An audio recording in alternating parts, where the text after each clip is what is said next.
And it says I am live. Hey guys, welcome. So, this is my first live stream using YouTube on this channel.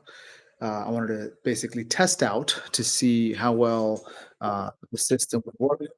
Um, I've worked, now, the thing is, I figured one of the ways to kind of test this out, there's a few things that I wanted to accomplish with this. One, I wanted to kind of share some thoughts on with relation to content for YouTube. I do a lot of client work whose job is to essentially do education. And one of the common questions that I tend to get is the question of how long rather, should a video be on YouTube? And so I figured let me explore this because it's not a simple answer. You'll get differing responses depending on who you ask. And so um, and I want to kind of shed some light on that. Now, one of the things also I wanted to test out for anybody who is interested, this video is being live streamed via OBS. And one of the things I wanted to test out is my live comments section. Now, I am streaming this right now, 8 o'clock in the morning on April 1st of 2024. And so I don't expect anybody to actually come in and join me live. But what I wanted to test out was this thing right here. And so the idea of being able to pop comments up as they come into the live stream and then pop them out. So this way I can engage with folks as this is happening. So I think this is one of the more effective ways to become more interactive with folks that you are connecting with online through these live streams. So that's that. Now the question is, how long should your video be for YouTube? There's three things to take into consideration. You have to take into consideration the objective of the platform for which you are going to be streaming on. That's one. The second is the context for consumption of the user in terms of what is the time and place and of the setting in which they will be consuming the content, and which is also directly related to the platform from which they are consuming. And the last bit has to do with what is the user's aim, right? What are they trying to, what are they hoping to achieve? So let's first start with the platform objective. Because sometimes if you ask somebody who works at YouTube how long is a appropriate runtime for a video, anecdotally, like as a producer of the content, you might think that the appropriate length is something along the lines of, I don't know, 5 minutes, right? Because maybe you like videos that are short, 5 minutes, one and done, and you're good to go. Somebody at YouTube might be like, no, it's got to be at least 8 minutes long, like somebody who works for YouTube. Somebody who manages several channels will tell you that it really depends. At the end of the day, you got to consider what is it that YouTube is going to reward as a platform. What is it that they how because at the end of the day, their job is to sell you, the viewer, to advertisers. So anything that would help put money in their pockets is going to be further facilitated through systems, through the algorithm, right? But at the end of the day, the algorithm is designed to make it easier for people to be on the platform and stay on the platform. There's two metrics that determine that. Number one is the average viewer duration. How long is somebody that falls upon your content? How long do they stay? How long do they watch? Right, and that is also determined by your average viewer duration is essentially in relation to how long your video is. If you have an hour-long video and people are watching for 1 minute, that's a very poor retention rate. At the same time, if you have a 10-minute video and they're watching for 8 minutes, that's an extremely high retention rate. The other thing that they're looking at is when they watch your video, do they watch more videos? Whether those more videos are within the channel or in other channels, but essentially they're still continuing to stay on the platform because YouTube will recommend content to the user so that they can stay and continue to consume content as much as possible. So the ability for you to retain the user is going to be a skill that you need to develop and foster, and a lot of that is less about how long your video is and more about how you produced and edited that video. So one of the things that you might hear is this concept called retention editing. And so retention editing is essentially all about cutting the video in a way that keeps the viewer duration. At the end of the day, it really comes down to understanding pacing, right? You see this in Hollywood, right? Any movie that's worth watching, and I think one of the movies that has some of the best pacing that I have seen is Batman Begins. Right, the way that it moves from one scene to the next, to the next, to the next, and just keeps your attention. Same thing with The Dark Knight. Also, same director, same producer, same cinematographer, and so just the pacing in which they grab your attention and they hold it until the presentation comes to a conclusion. This is also prevalent in a news media broadcast, whether it is an interview between two people or on a panel, or a relaying of the news itself. The structure of the content is designed in such a way that you want that, so that the person that is tuning in, they are staying tuned in. And so you got to understand what is the objective of the platform, and based on that objective, are you designing the content? This is actually going to be number two, is the context in which the content is being consumed. Are you designing the content for that context? And so some of the ways to look about this is, well, I grew up in the Northeast.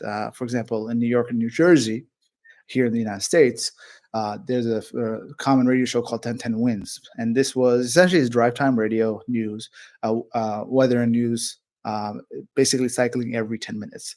And they knew that if you were in traffic, like, didn't matter how long your commute was, every 10 minutes you knew that you're going to get an update with relation to the traffic news and weather. And so if you wanted, and you knew going into that, hey, all I need to do is sit around for 10 minutes and I'll get what I need to get. You'll see some podcasts. They are designed for, again, just like drive time radio, whether the podcast is video form like this or it is just for audio, in terms of iTunes or just Spotify or whatever, wherever the podcast is distributed, or YouTube. YouTube is big, is one of the top platforms for podcasting as well. So it's a question of how are you designing the content within itself in terms of segments. One good example of this is Barbell Shrugged, which is a podcast that I've followed for years and I've listened to. And one of the things that they do with relation to their design is, however long the podcast is, and it's usually about an hour or so, but they have typically done it in 25-minute segments with a 5 to 10 minute break in between, which is more or less like a sponsor coverage or something else that they want to address. Kind of like for them to, like, they present something in 25 minutes, or they might have an interview or something. They'll cut to something else for like 5 to 10 minutes, and then they'll continue again with the original segment, but the next part of it. So, and one thing that I remember they were talking about in terms of why they do it that way is because they recognize that the average commute of their listener, for their audience, for the type of people that they're connecting with, is about 25 to 30 minutes. So they designed their podcast to be such that somebody that's on the way to work and coming back from work will be able to get through an entire episode, within the context of just the commute itself.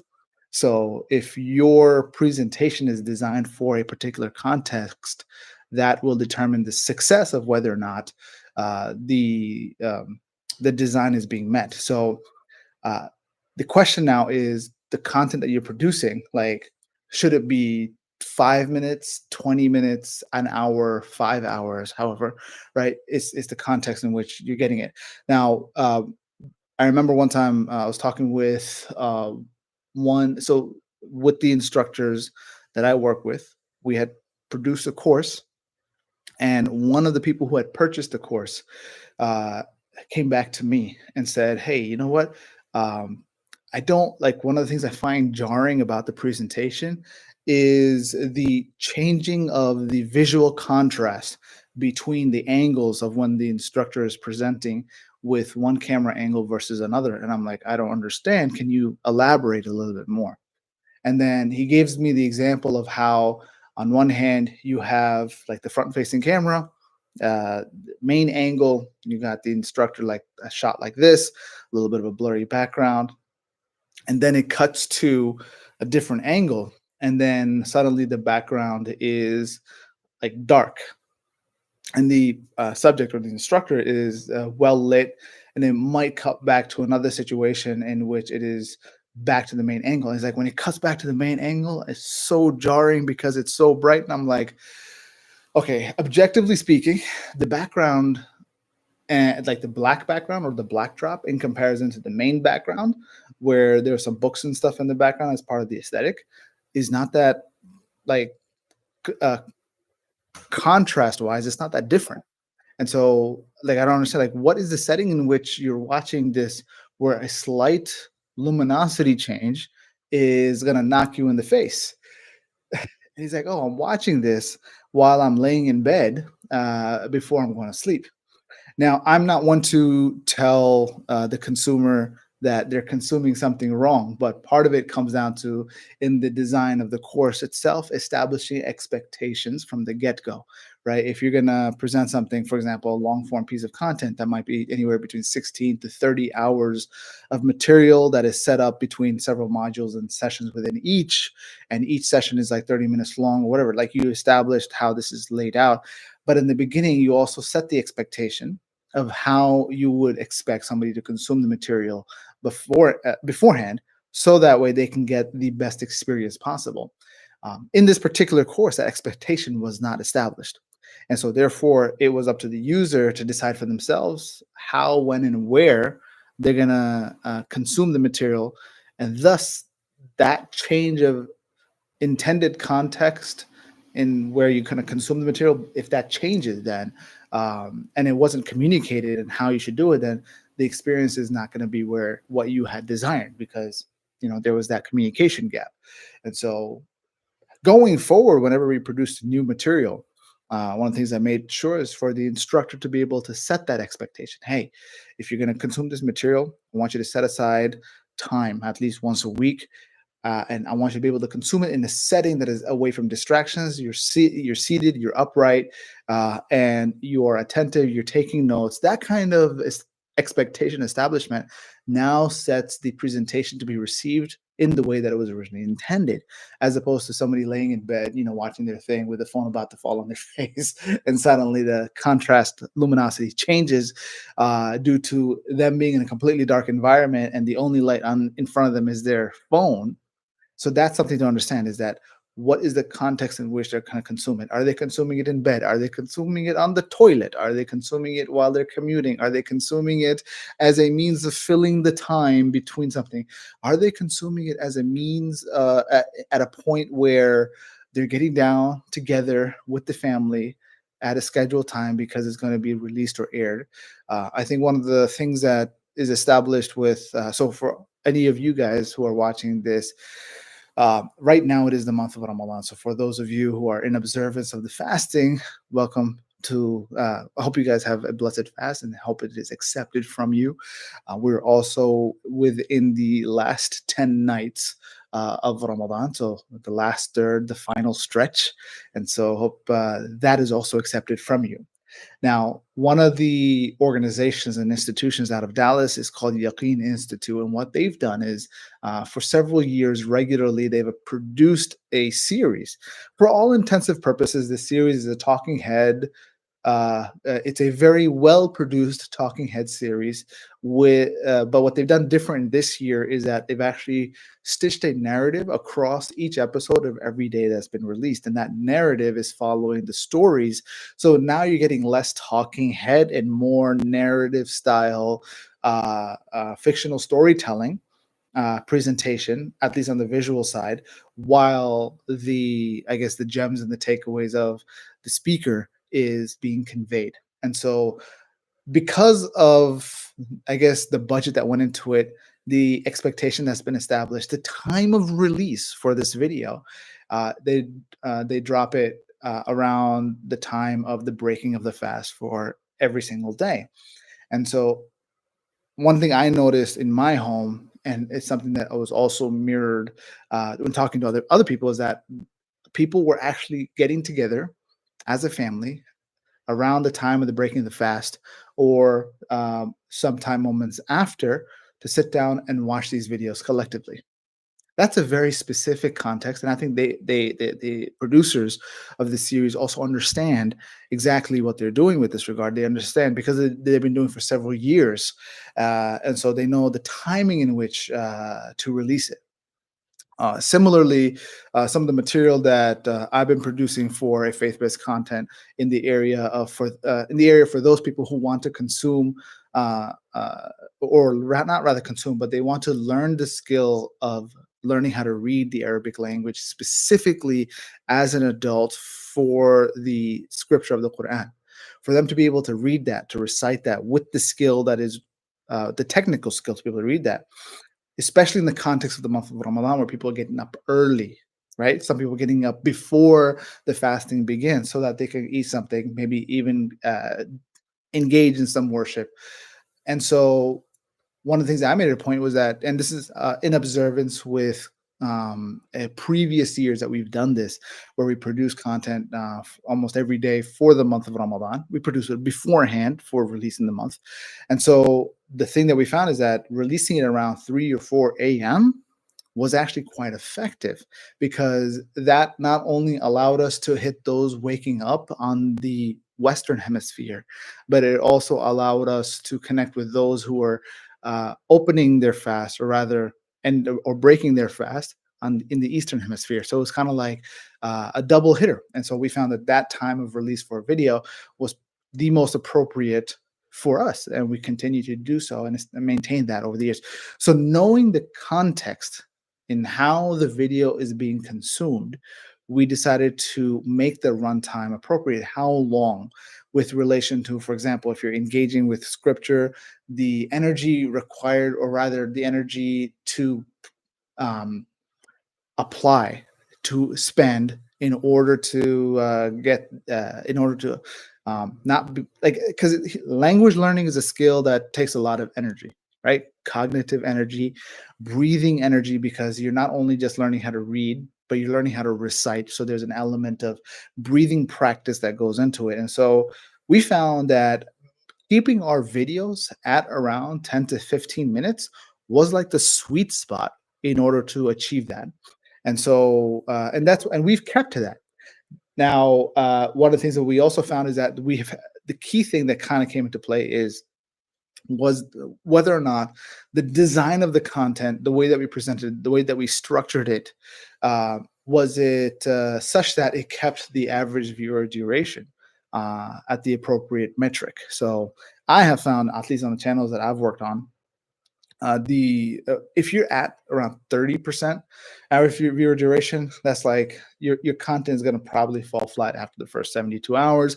It might get picked up later on, but anytime the content hits a 60% or above with relation to average viewer duration, in terms of with relation to the length of the video, then that video gets recommended significantly more on that channel than any others. And so this then comes down to the design of the content and whether or not you're achieving the objective of the user. Now, this goes back to the final point: is how long should a video be?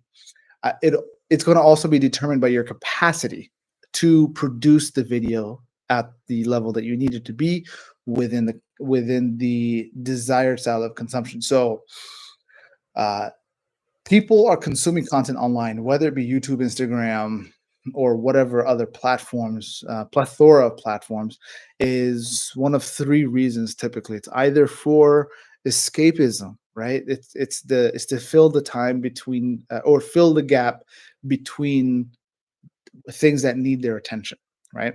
And so their attention then simply goes right here, right? And so now the question is whether or not uh, you are providing that escapism, or that fulfilling or filling the gap with relation to boredom. So if So that's the question. That's the content type number one. Content type number two kind of still falls within this is the idea of inspiration. Are you inspiring them? Maybe because they're looking for inspiration, they're looking for joy, they're looking for upliftment. Are you providing that? And the last bit is more or less on an objective side, which is to be educated. They're looking for a solution to a problem. Now, if the longevity of some content is more will be there if there's genuine value in the content that's presented, usually in the scope of solving a problem, answering a question, teaching a specific skill, reviewing a particular product, answering specific questions in that regard. But if you can then at the same time weave the content in such a way that is inspiring and is entertaining, then you're going to have uh, something amazing. And I think one of the prime examples of this is in the scope of like faith-based content or religious content. One of the things that is typically presented is, like, for example, the idea of uh, belief in God, or there are one's trust in one's addressing hopelessness and things like that. And a lot of times people can get academic, or people can get very scripture like. Not to say that's a good or bad thing. However, on the flip side, if you look up a stand-up bit by Pete Holmes, where he talks about the argument uh, between creationism and nothingism, right? And so the way that he presents it is a stand-up piece. I mean, there's a design to the content for there to be a setup and punchline, and so and people laugh and people are enjoying themselves, and so one essentially takes the core principle was being presented in an academic setting and now suddenly has made the same point but in a far more effective way. And so if you spend more time, more energy, more effort towards designing the content in a particular way, then even if your runtime is short, but your viewer duration is high, and you're achieving the objectives of the platform where they go from one video to the next on your channel and they're watching all of it. In that sense, it really doesn't matter how long the video is, except that it is within the runtime of the context from which the consumer is taking it in. So that's what it really comes down to. So this video, I think that's the end of my live stream in terms of what I wanted to share. And I got to test my comments section. So if I were to simply comment by myself, thank you for watching, and see you soon. And I point that here, boom. There you go. This was fun. All right, guys, take care. If you're watching this later, leave me a comment in the comment section below, and I'll see you soon.